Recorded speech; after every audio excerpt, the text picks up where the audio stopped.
জায়গায় তো বটেই, আমরা সারা পৃথিবীতে কাজ করি।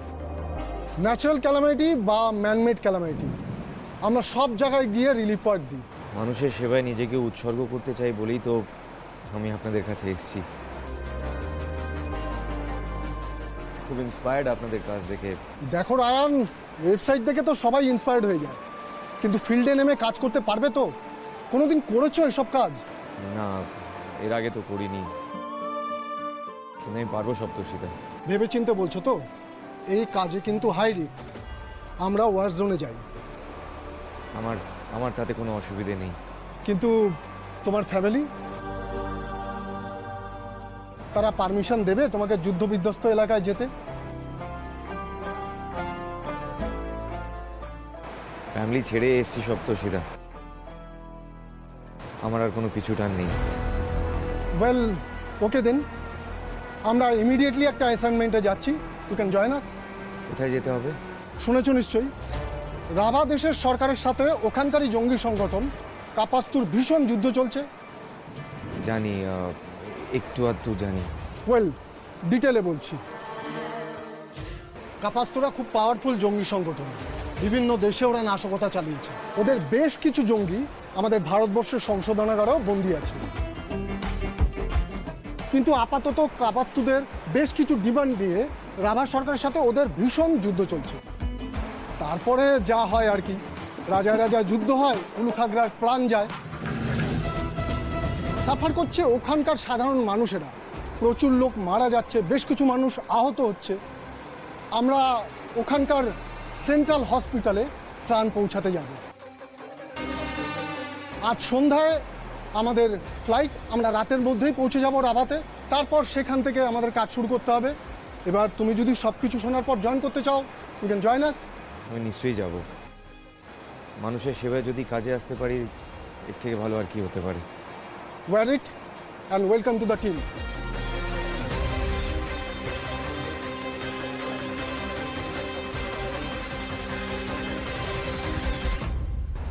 Thank you.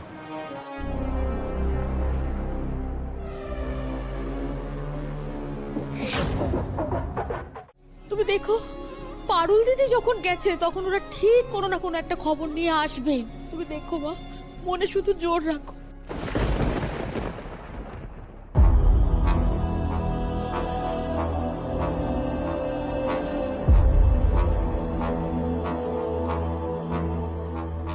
ভাবা গেছে তাই না? কোথায় কোথায় ও? তাই লাগছে।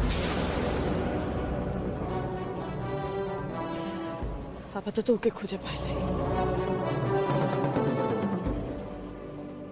পুলিশ খুব চেষ্টা করছে, কিন্তু ওই বাইপাসের ধারে জঙ্গলের মধ্যে রায়ানের বাইকটা ছাড়া আর কিছু পাওয়া যায়নি। ছেলেটা বাড়ি ছেড়ে যে কোথায় চলে গেল। তুমি সব নষ্টের গোড়া। আমার ছেলেটা তো ভালো ছিল, হাসি খুশি আনন্দ ফুর্তিতে থাকতো, লেখাপড়ায় ভালো ছিল, বাড়ির ব্যবসা সামলে ঠিক ঠিক নিজের মতন বাঁচতো, সুন্দর করে বাঁচতো আমার ছেলে। তা না, একটা গ্রামের মেয়েকে বিয়ে করে তাকে ভালোবাসতে পারবে পারবে না সেই দ্বিধায়, লজ্জায়, ঘৃণায় ছেলেটাকে একদম শেষ করে দিলে। নিজের প্রাণের প্রিয় পরিবারকে ছেলে, আজকে ছেলেটা আমার চলে গেল, সন্ন্যাস নিয়ে নিল। আমার কপাল কপাল। মৌসুমী, বন্ধ করো সব কথা। এই মেয়েটা না থাকলে না, আজকে আমাদের ছেলে মানুষের মতো মানুষই হতে পারতো না। যে পুরুষ মানুষ আমি হতে পারিনি, যে জেদ, যে প্রত্যয় আমি দেখাতে পারিনি, সেটা আমাদের ছেলে রায়ান দেখিয়েছে। আর রায়ান সেটা দেখাতে পেরেছে এই মেয়েটার জন্য। রায়ানের মধ্যে যে আদর্শ পুরুষ মানুষটা আছে, সেটাকে জাগিয়ে তুলেছে এই মেয়েটা। জীবনে কিছু করতে হবে। পরিবারের গুরুজনদের তৈরি করে দেওয়া ছাতার তলায় আশ্রয় না নিয়ে নিজের পরিচয় বাঁচতে হবে। অর্জন করে নিতে হবে স্ত্রীর সম্মান। আর সেই বোধটা জাগিয়ে তুলেছে এই মেয়েটা, পারুল।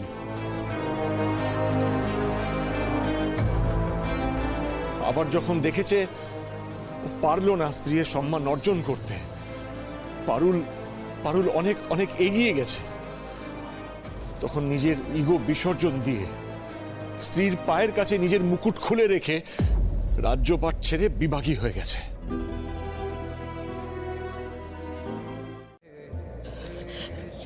কোথায় গিয়েছিলিস তুই? আমি কত ডর খেয়ে গেছিলাম তুই জানো?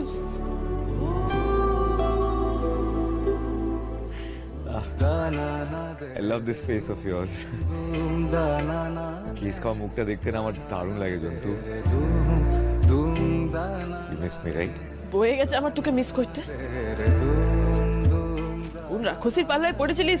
সে তোকে চিবাই খেলো না গিলে খেলো ওই চিন্তাই করছিল। তার থেকে আর বেশি কিছু না, জানিস তো? আর এসব হারজিতের কি কথা লিখেছিলিস তুই চিঠিতে? তোর কোনোদিনও বুদ্ধি হবে ক্লাইনা রে? তুই এইসব ভাবুস? তোকে তো আমি আরেকটু ম্যাচিওর ভেবেছিলাম রে না?